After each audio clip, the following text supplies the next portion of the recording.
Good morning, students. Today we will be starting with your Science and Technology Part 2, Chapter number 17, Introduction to Biotechnology. Now children, before we start this chapter, let us revise some basic concept. What is a tissue? In the case of amoeba-like unicellular organisms, all functions are performed by organelles of the cell. However, most of the organisms are multicellular. How are the various processes brought in their body? Group of the cells, they come together so as to perform the various functions of the body. A group of cells having same origin, same structure and same function is called the tissue. So this is the definition of the tissue, that a group of cells having same origin, same structure and same function is called a tissue. Now, millions of cells are present in the body of multicellular organisms. These cells are divided into definite groups, and each group performs a definite function. For example, we can perform movements due to contraction, relaxation of muscles. Conducting tissues in plant transport water and food to all of its parts. Except the functions of the body occur with full efficiency due to specific organization of cells and the division of the work. Children, there are two types of tissues. One is simple tissue, another is complex tissue.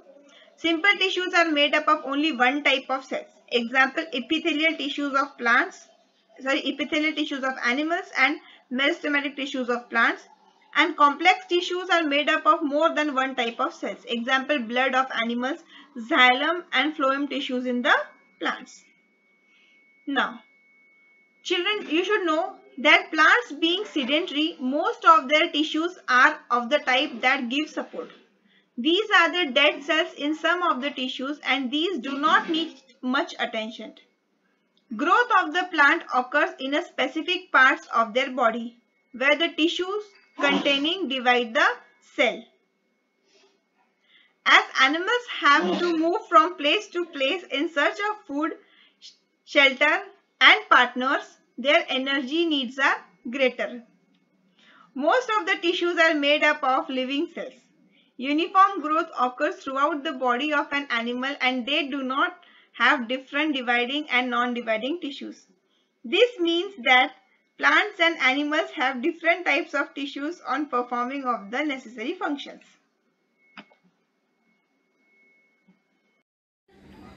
Good morning, students.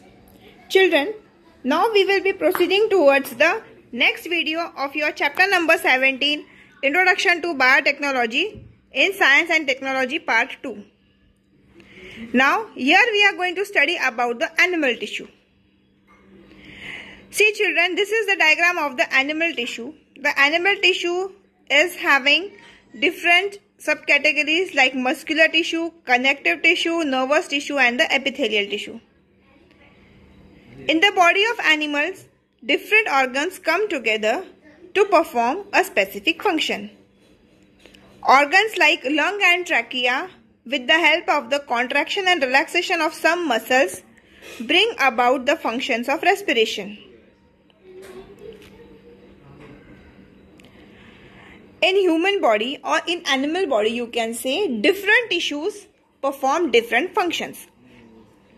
Accordingly, tissues are classified into different types. So now you know that in your lower classes you might have studied that in animals we are having, in bigger animals we are having different respiratory system, different digestive system, different reproductive systems, nervous system, then excretory system and circulatory system. So these are the different systems, different organ systems which perform different types of work. And to perform each and every different type of work, specialized type of cells or specialized types of tissues are required.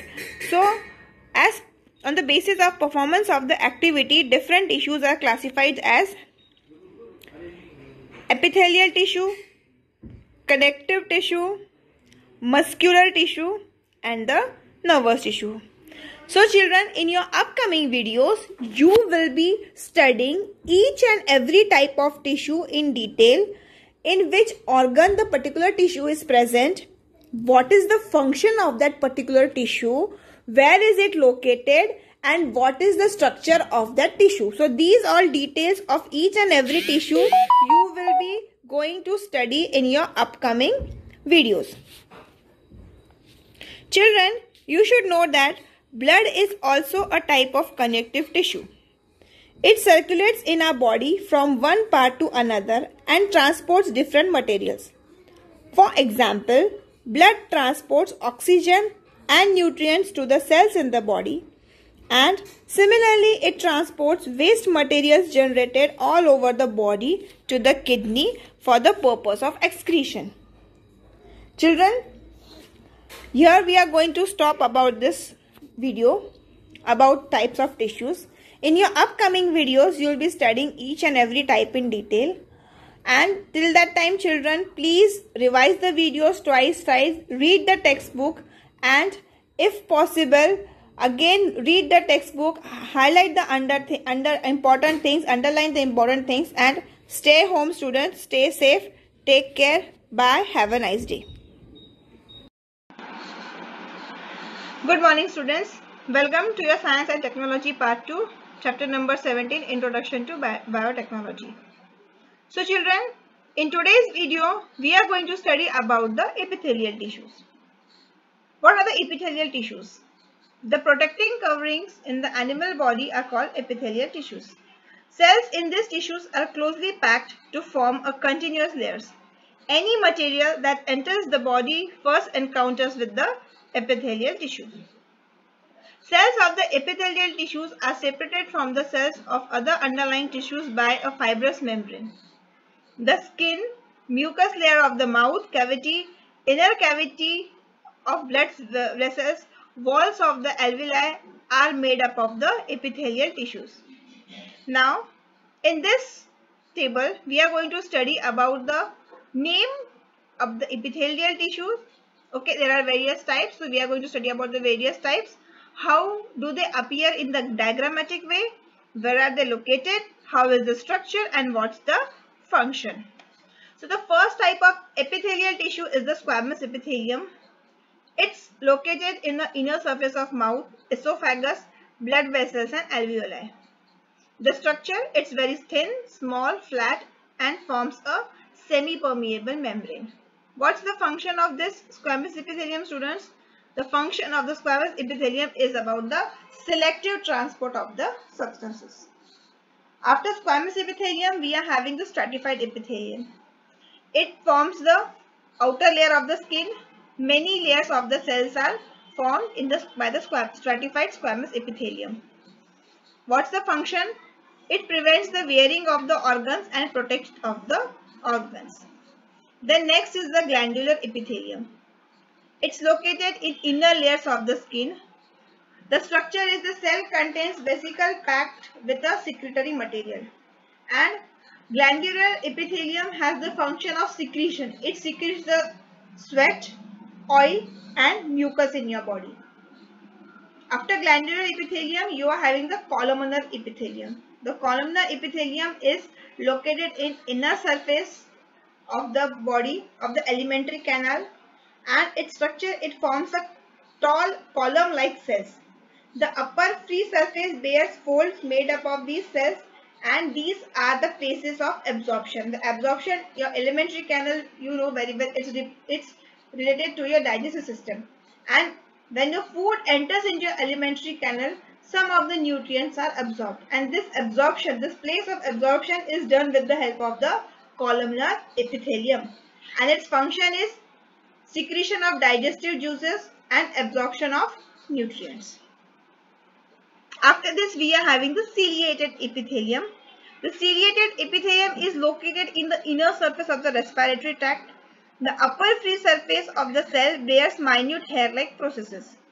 And its function is it pushes the mucus and air forward to keep the air passage free.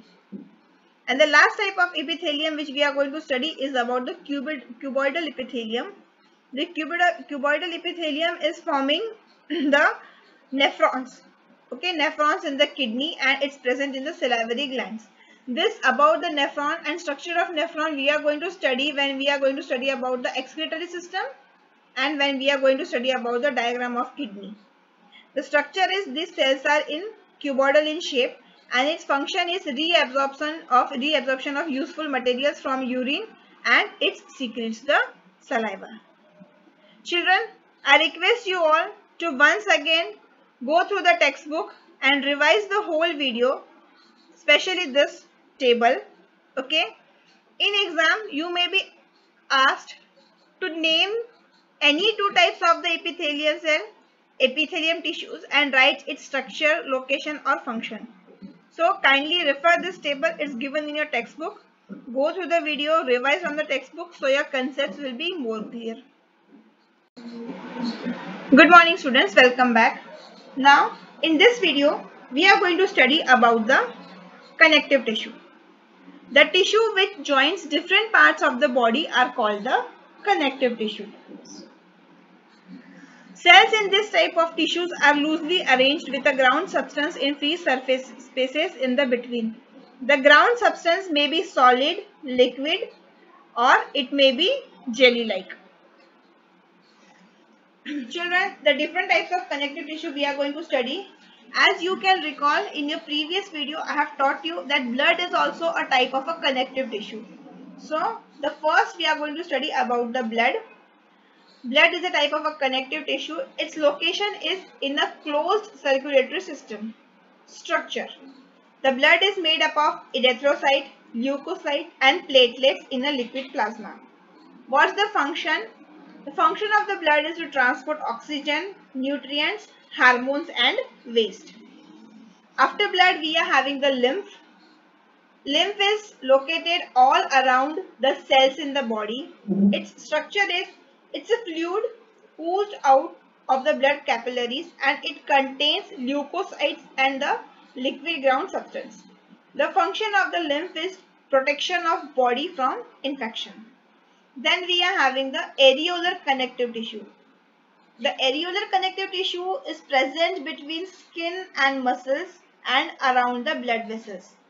The structure includes different types of loosely arranged and supported by a jelly-like ground substance and elastic fibers. The function of the areolar tissue is it supports the internal organs. After that we are having the adipose tissue. It's present below the skin and around the internal organs, and it's filled with the fat droplets and a jelly-like ground substance. Its function is it provides the insulation, supply of energy and storage of fats. After that we are having the cartilage. The cartilage is a connective tissue. It's present in your nose, ears, larynx and trachea. The cells are supported by the fibrous, flexible, jelly-like ground substance, and its function is it lubricates the surface of bones and gives support and shape to the organs. Next is the bones. Your bone is also a type of a connective tissue. It's a skeleton.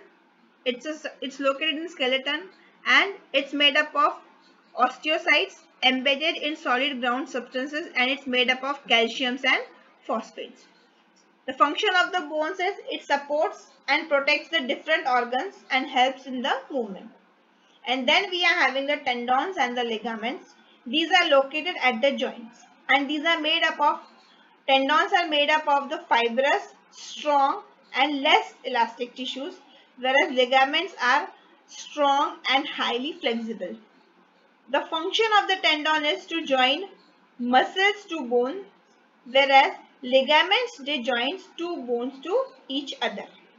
So children, in this video you have studied about the various connective tissues which are connecting the different body organs. Okay, so please go through this table once again. It's given in your textbook. Revise from the textbook. Go through the videos till the time you are not getting the concepts clear. Okay, and remaining we will be studying in the upcoming videos. Children, stay home, stay safe. Bye. Have a nice day. Take care.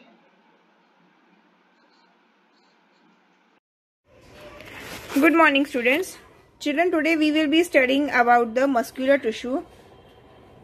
The muscle fibers and the muscular tissues are formed from the special type of contractile proteins, due to which this contraction and relaxation is possible. Muscular tissues are made up of long cells of muscle fibers. The muscular movement occurs due to contraction and relaxation of the contractile proteins in these cells. Now children, these are the different types of muscular tissue we are going to study in today's videos. First is the striated muscles, second is non-striated muscles, and the third type is cardiac muscles. Striated muscles cells are long, cylindrical, multinucleate, and they do not have branches. Their structure is they are alternate dark and light bands on these muscles, and they are attached to bones. They are also called the skeletal muscles. They move as per our will, and hence they are called voluntary muscles. Functions. The striated muscles bring about movements of arms and legs, running, skipping, etc. These all activities are carried out due to the movement which is caused by the striated muscles. Then we are having the non-striated muscles. The non-striated muscles are short, spindle-shaped, uninucleate, and they do not have branches. These have dark and light bands are absent. They are not attached to bones. The movement of the non-striated muscle is not under our control or our will. Hence, the non-striated muscles are also called as involuntary muscles. They are present in alimentary canal, blood vessels, etc. Examples of non-striated muscle movement is movement of eyes, eyelids, passage of food through alimentary canal, contraction and relaxation of blood vessels. Cardiac muscles. These muscles are cylindrical, uninucleated and branch. Structure. Dark and light bands are present. The heart is made up of these types of muscles. Their movement is not under our control or will. They contract and relax rhythmically. Function. The contraction and relaxation of muscles is heart is due to the cardiac muscle. Children, we have studied about the movement of the muscles. Okay. We have studied about the muscular tissue.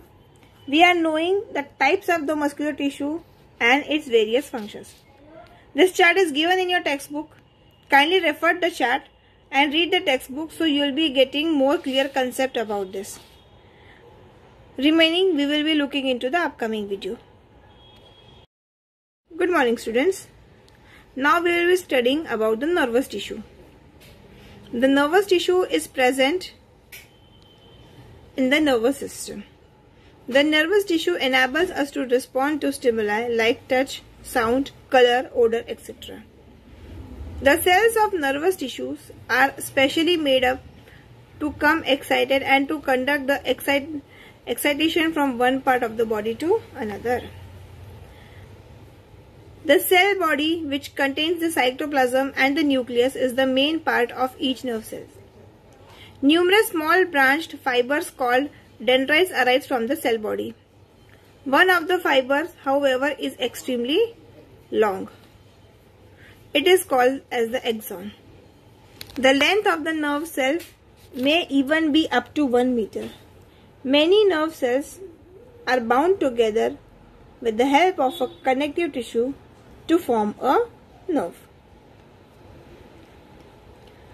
Children, we should know that the nervous tissue is present in the brain, spinal cord, and the network of nerves spread throughout the body.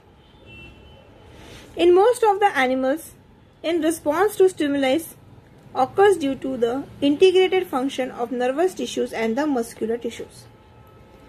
The nervous system is a very complex nervous system, and these are the elements present in your nervous cell or nervous tissues. Okay, so now we are going to study about the single unit of a nervous tissue. So here you are able to see the nucleus. Then after that you are having the dendrites and the cell body. The cell body is connected to the axon, and axon are further again terminated. There is a cytoplasm present in the whole brain which enables to transfer the message from one nervous cell to another. Whenever we see any light coming through our eyes, and especially when we are in dark, we suddenly close our eyes. That's due to a stimulus response. And like if you touch a hot plate, immediately you take your hand back. Okay, so these all are the responses which enable or which are caused due to the movement of the nerve cell or the nervous tissue. The nervous system of many animals is very simple, whereas the nervous system in most of the animals, action response to stimulus occurs due to the integrated functions of the nervous tissues and the muscular tissues. And the network of the nervous tissues and nerves is spread all through the body. Children, now we have studied about the nervous tissues. The remaining information we will be looking into the upcoming videos. Please read your textbook, go through the videos so your concepts will be becoming more clear. Good morning students.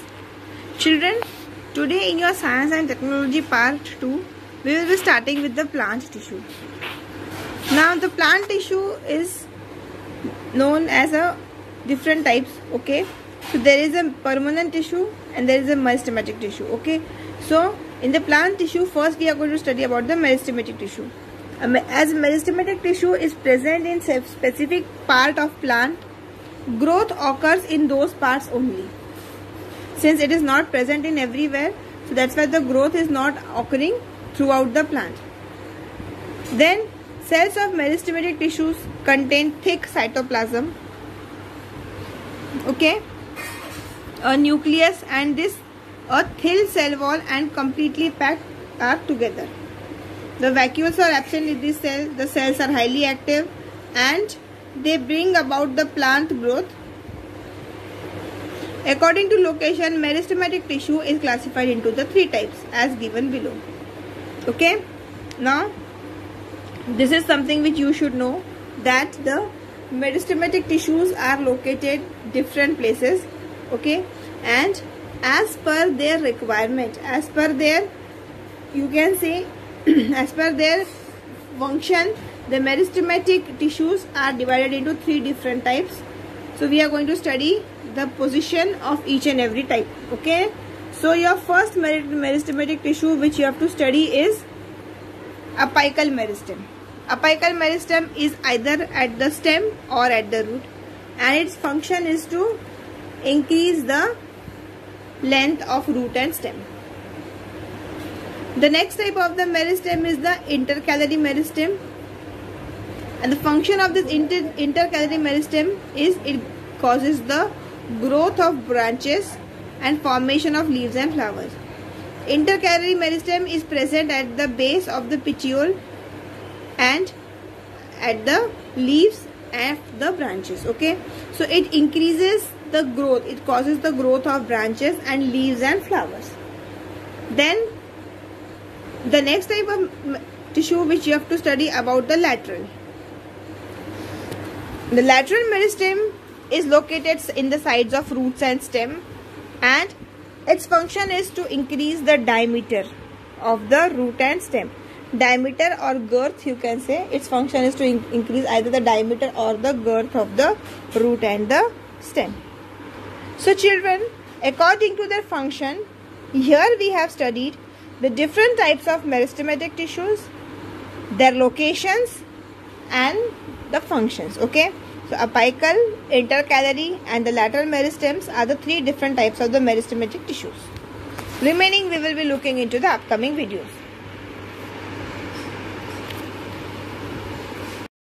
Students, once again welcome children.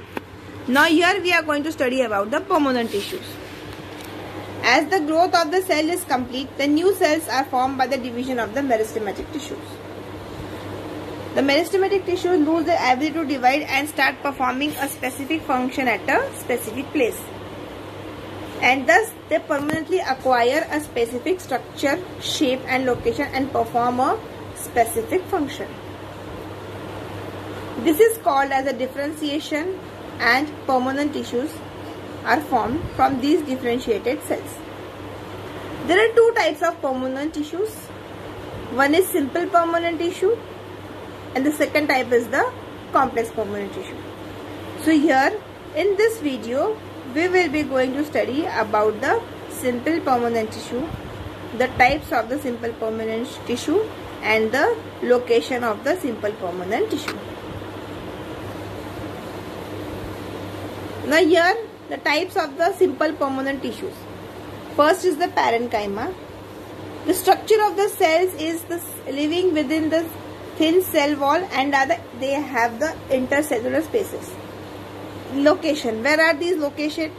These are located in all the parts like root, stem, leaves, flowers and seeds. Parenchyma cells. Okay, parenchyma is tissue. Function. What's the function of the parenchyma? Its function is to support storage of food and filling vacant spaces. Does it has any subtypes? Yes, parenchyma has subtypes. Its first is collenchyma, in which the leaves perform photosynthesis, and the erenchyma. Erenchyma helps aquatic plants' leaves to float in the water. Then the next type of simple permanent tissue is collenchyma. The cells in this are elongated and have thick cell wall at the corners due to the presence of cellulose and pectin. Then where is it located? Collenchyma is located at the base of the leaf, petiole, branches and the stem. What's the function of the collenchyma tissue? Function is it supports and provides the flexibility to the various plant parts.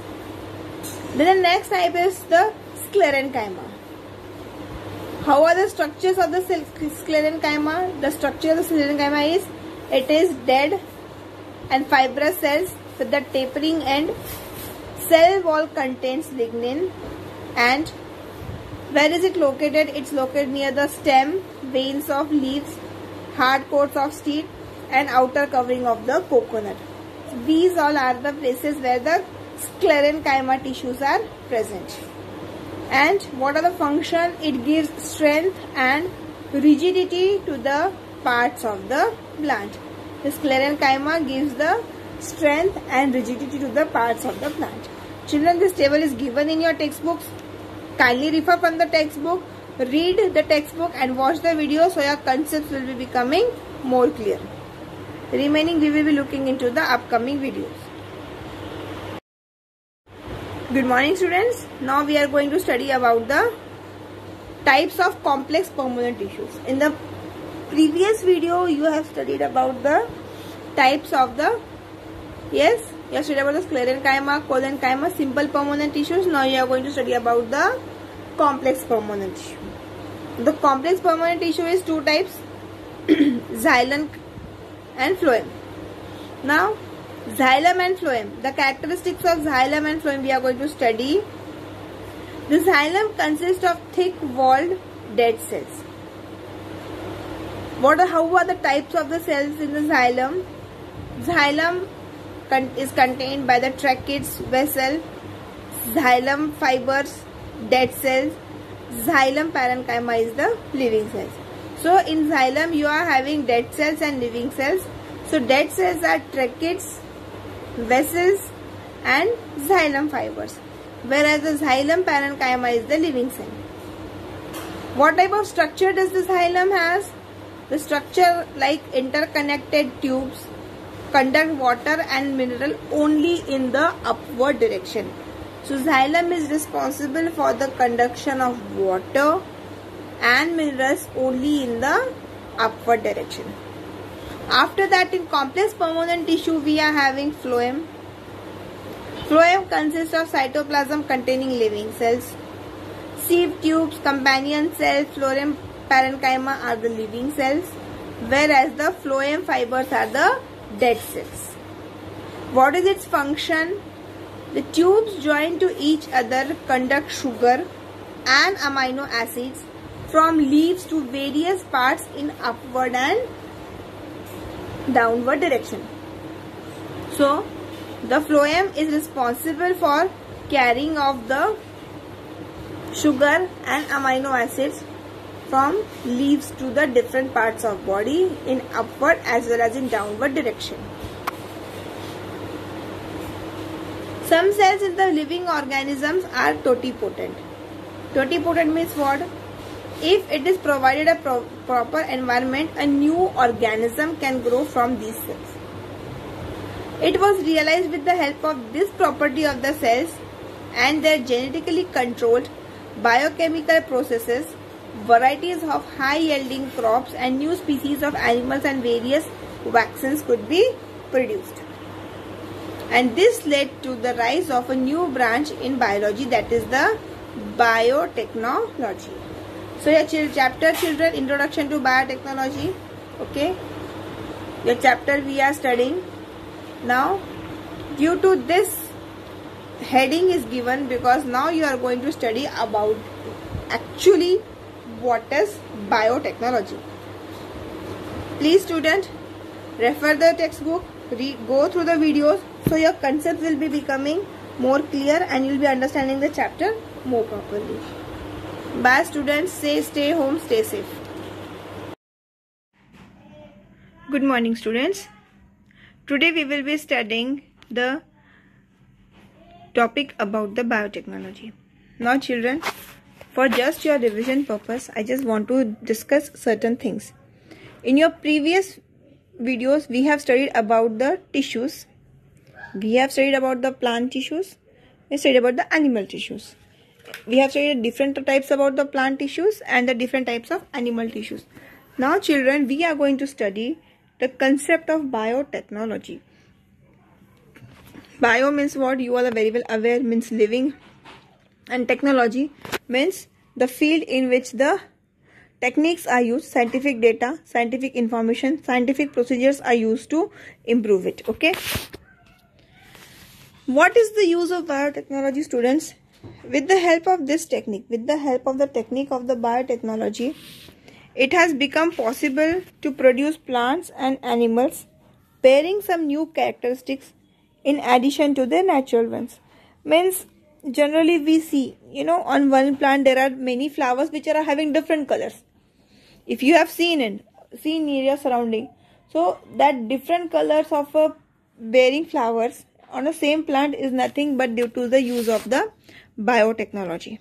Then the techniques of bringing about the improvement in the living organisms by artificial genetic changes and by hybridization for the welfare of human beings are together called as the biotechnology. So the technique of bringing about improvement in living organism by artificial genetic changes and by the hybridization for the welfare of human beings are together called as the biotechnology. The biotechnology includes the techniques of genetic engineering and the tissue culture. The biotechnology includes the genetic engineering and tissue culture. So tissues, now this was the purpose for teach you about the tissues so that it could be useful in your further studies. The use of biotechnology is vast. It is mostly used in the production of cash crops, improvement in variety of cash crops, increase in ability of plants to withstand environmental stresses, vaccine production, early diagnosis of the congenital disease, organ transplant, cancer research, production of artificial skin, cartilage, etc. in the laboratories. So now many times we have studied about the organ transplantation. So these all things are possible due to the knowledge of the biotechnology. The resources utilized by the biotechnology are helpful to carry out many changes in the agricultural field, in the field of science and technology, in the medical field, in the pharmaceutical industry, in the field of antibiotics, in the field of the food production, in the vaccine production, in environmental field, okay, and in the detection of the many diseases. Okay, so these are the certain areas in which biotechnology is used to carry over the research and make the life of human being more comfortable and more sophisticated. Remaining we will be seeing in the upcoming video. Good morning, students. Now children, we are going to study about the tissue culture technique.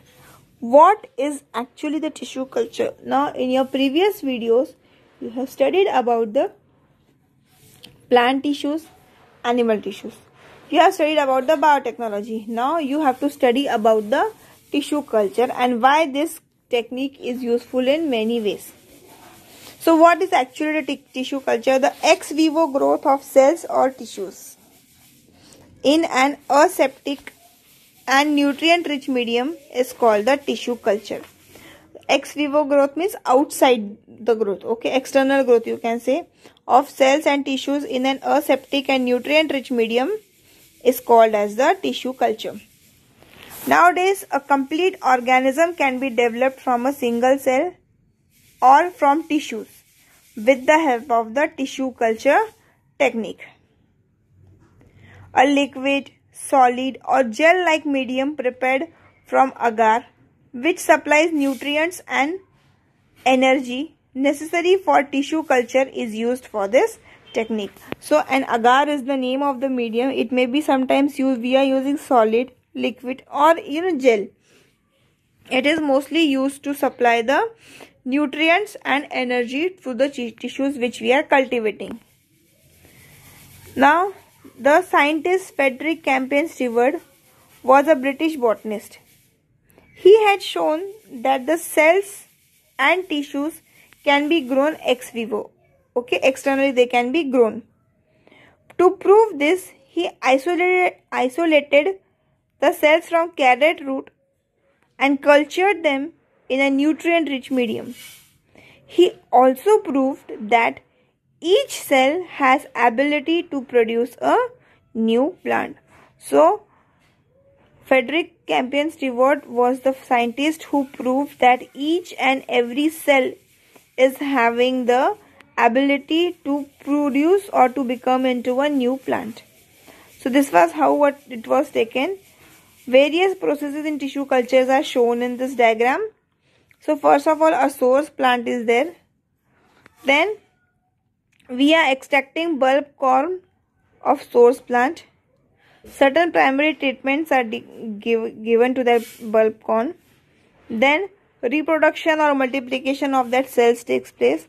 Then shooting and rooting means shoots and roots are developed.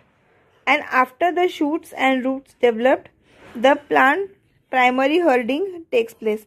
Primary herding means initially they are reared in a small area or a small culture. And once the primary herding is completed, the plant has become stable enough, then they are going for the secondary hardening. And after the secondary hardening, the organism turns into a new plant. Okay, so this is the cycle of the tissue culture.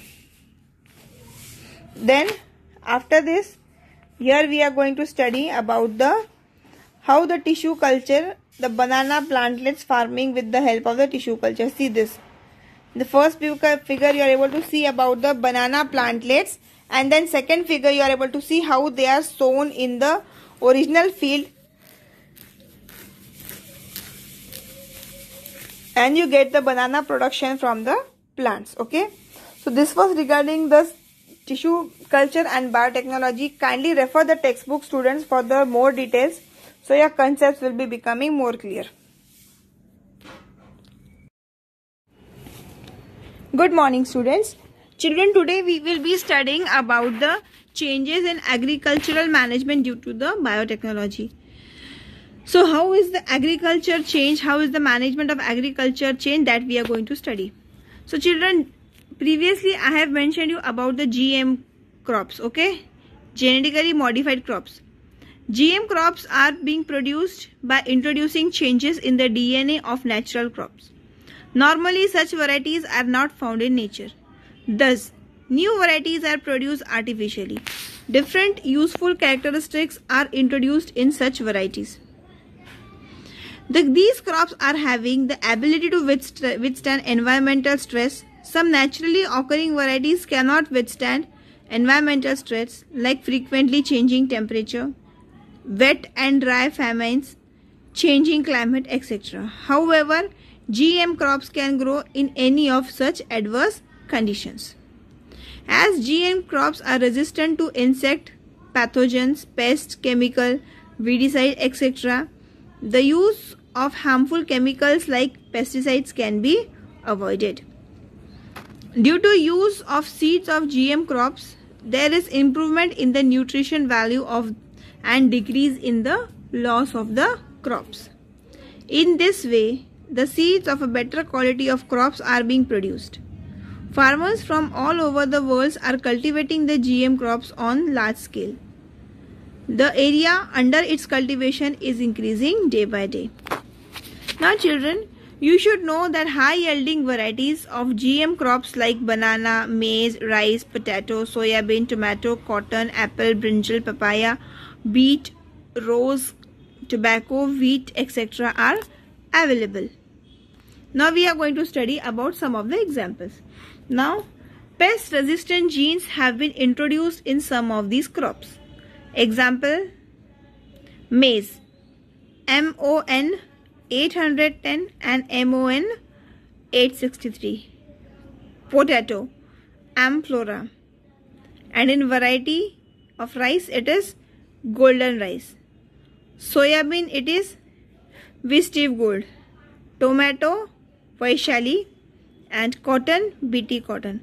So these are the some of the crops which are pest resistant, and these are introduced by the GM crops.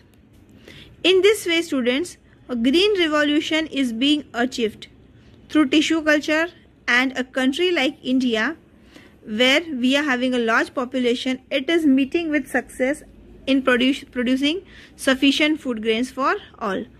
So these are the certain uses which we have studied about the biotechnology in the field of agriculture. How biotechnology is useful in the field of agriculture, we have studied this.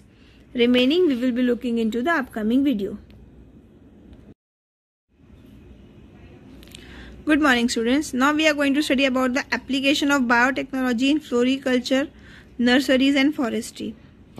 So students, nurseries are necessary for various purposes like growing gardens on a large scale, afforestation and reforestation, etc. The seedlings have to be supplied in large number of all these purposes. It is profitable in such cases to produce plantlets with the help of tissue culture techniques. Now we are going to study about the tissue culture technique. The tissue culture can be used to grow those plants on a large scale which bear flowers, fruits of excellent quality. The fully grown plants can be produced in the shorter durations. Plants can be grown on a large scale even if of pollination or germination of seeds is not available. So, you can grow the plants with the help of the tissue culture technique even though you are not having the pollination or germination of seeds. Example, orchids or pitcher plant do not germinate, but these plants can easily be produced by means of tissue culture. In a bioreactor, cells can be grown in a more nutritive medium and protected from the pathogens. Bioreactors are useful for producing plantlets on a very large scale. Large number of seedlings or plantlets can be produced in a short time using minimum resources and materials. Usually, plants produced by tissue culture and genetic modification techniques are disease-free. Plantlets produced by tissue culture of meristem are virus-free. Embryos formed by conventional hybridization technique between two or more varieties may not grow fully for some reasons. However, the embryos produced by the tissue culture always complete their growth. So see, sometime when you go for a process like grafting or another process, so it may happen that due to some or other reason these plants will not grow fully. but there is no such problems when you are having the plants growing with the help of the biotechnology or with the help of the tissue culture. Second and last, and the next important is that rare and endangered plants can be grown by tissue culture technique and can thus be protected from extinction. Similarly, various parts and seeds of such plants can be preserved by the tissue culture and those varieties can be protected. So children, these are the uses of tissue culture and biotechnology in case of plants. Next year we will be studying the use of this technique in the medical field and for the conservation of animals. So that you will be studying next year in the field of conservation of animal and medical field. Okay, so when you will be in 10th standard, that you will be studying. Children, please read the textbook, read the lesson, go through the lesson, watch the videos twice so that your concepts will be becoming more clear. Good morning students. Children, today we are going to study about the agritourism. Now, what does it mean? If the sufficient land is available, the emerging field of agritourism would be a good business. So what exactly happens in the agritourism? Plantlets of flowering, medicinal, ornamental, vegetable plants and fruit trees can be produced on a large scale by the tissue culture technique. This you have already studied, that how is the tissue culture technique useful for cultivating on a large variety, on a large scale, the different types of plants like medicinal plants, flowering plants, ornamental, vegetables, fruits, trees, etc. This we have already studied in your previous videos. So what is there? If the land is sufficient, if there is ample number, if the farmer is having ample number of space, then the concept of agritourism can be excellent for that purpose. And by growing some of the plants fully, a self-sufficient agritourism center can be developed. So a self-sufficient agritourism center can also be developed.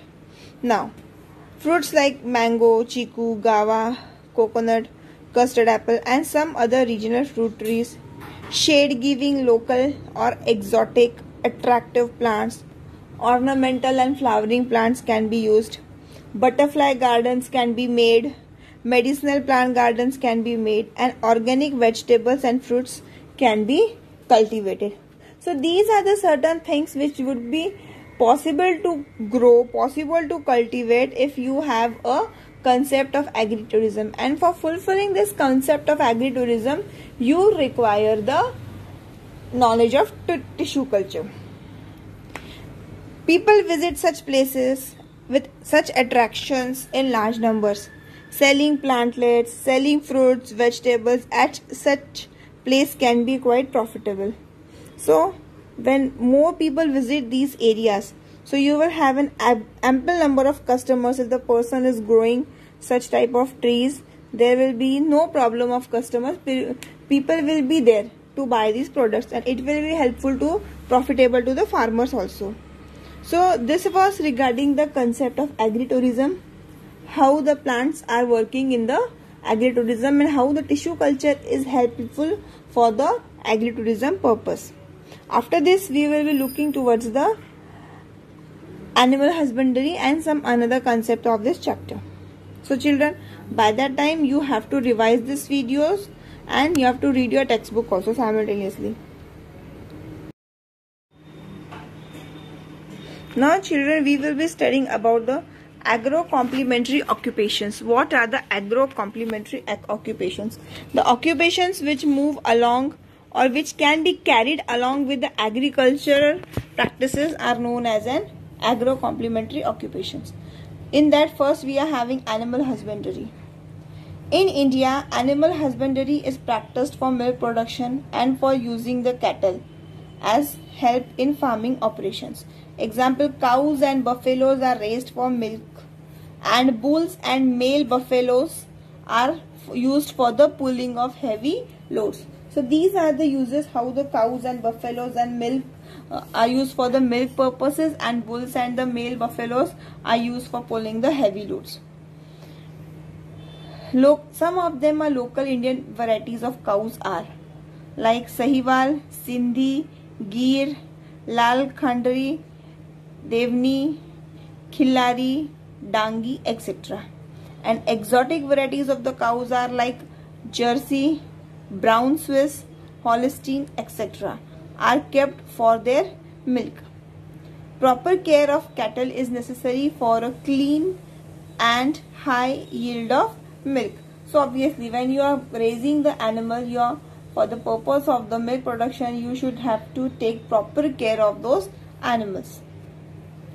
What care should be taken? Like a balanced diet, that is, which includes all the constituents of food, should be given to cattle. It must include rich, fiber-rich, coarse food, fodder, and sufficient water. Second thing, the cattle shed should be clean and dry with proper ventilation and roof.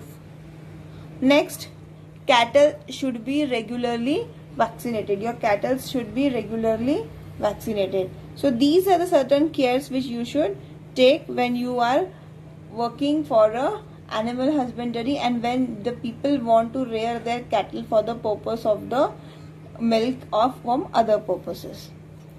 These are the certain varieties of the cows you are able to see, certain milk giving animals, cows, buffaloes you are able to see. Okay, so children, now you will be understanding that how the agritourism and the complementary agricultural complementary businesses can be established for getting the more income along with the regular agriculture. So the previously you can say the conventional agricultural method, you can get more profit, a farmer can get a more profit if along with the agriculture the farmer tries to input some another agricultural based businesses. So children, now please revise the textbook lesson, go through the video, and remaining we will be looking into the upcoming lecture. Good morning students. Today we will be studying about the concept of agro-complementary occupation. Now in this video we will be studying about the poultry farming. Now children, what do you understand by the concept of poultry farming? Rearing of egg and meat yielding chickens is called poultry farming. The objectives behind the development of new hybrid varieties from a cross between Indian varieties like Asil and exotic varieties like Leghorn are as follows. To produce good quality chickens in large numbers, to develop the availability to withstand high temperatures, to use byproducts of agriculture as poultry feed, etc. Now, depending upon the use, the different varieties of chicken are reared for different purposes like Rhode Island Red, New Hampshire, Plymouth Rock, Black Rock are varieties of chicken raised for eggs as well as meat. Then there are certain other differences between layers and broilers. What are the layers? The layers are the chickens which are raised for the purpose of obtaining eggs. Means these chickens are raised, these chickens are, you can say, grown so that you can get egg from that. So the names of the layers growing chickens are Leghorn, Minorca, Ancona and Lehman.